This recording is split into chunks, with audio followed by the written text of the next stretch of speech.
ये देखो हमारी वैष्णो देवी की टिकट्स कंफर्म हो गई है फाइनली। अरे वाह, मैं भी चलूं वैष्णो देवी। चुपचाप अंदर जाओ आप।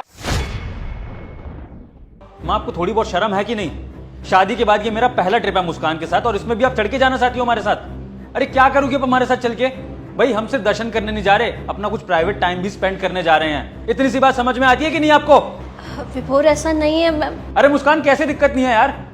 तुम एक बात बताओ, हम वहां पर माँ को लेके जाएंगे, ठीक है, फिर वहां पे हमें माँ का ध्यान भी रखना पड़ेगा, चढ़ाई होगी, इतनी मुश्किल उतराई होगी, इनका खाना पीना देखना पड़ेगा, इनकी दवाइयां देखनी पड़ेंगी।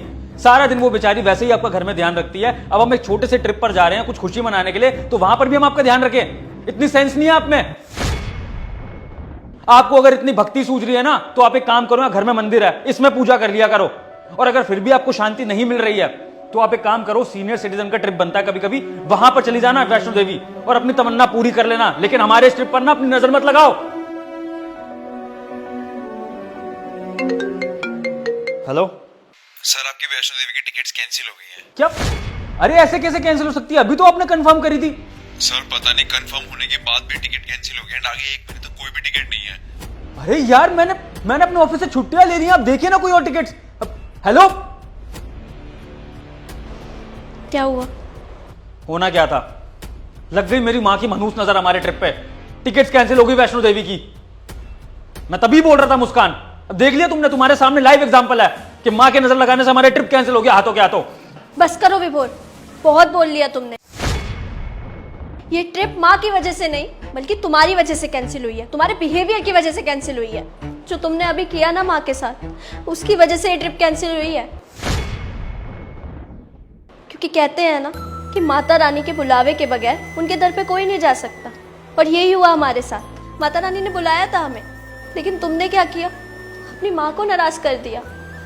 और देखो, तुम्हारी माँ के नाराज होते ही शेरा वाली माता भी हमसे नाराज हो गई। तुम्हारी माँ के आंसू आते ही हमारी ट्रिप कैंसिल हो गई। तुम खुद ही देख लो ये चीज़। विभोर, मेरी बात को समझो। देखो, ये बहुत अच्छी चीज़ है कि तुम पूजा पाठ करते हो, भक्ति करते हो, मैं बहुत खुश हूँ इस बात से।